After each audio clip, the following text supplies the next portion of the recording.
আমি আমার পোলারে দিনই শিক্ষা দেই নাই।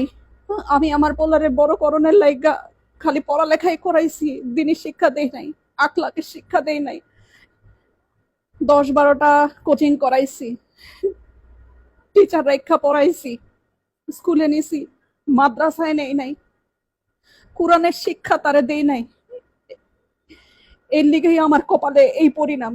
আজকে বৃদ্ধাশ্রমের লিগেই আমার কপালে জুটছে।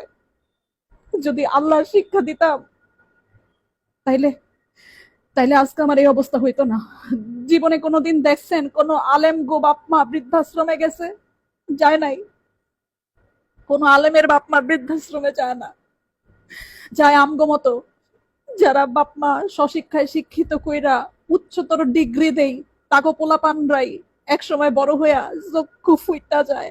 আর তাগো পোলাপানরাই বাপ মারে পাঠায় বৃদ্ধাশ্রমে।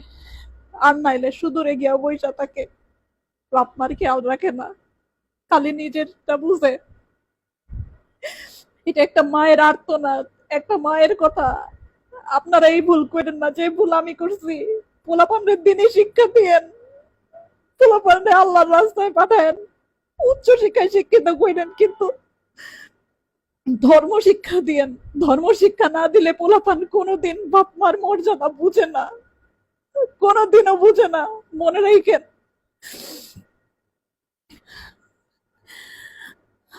এই বুড়া বয়সে এখন বৃদ্ধাশ্রমে আইছি।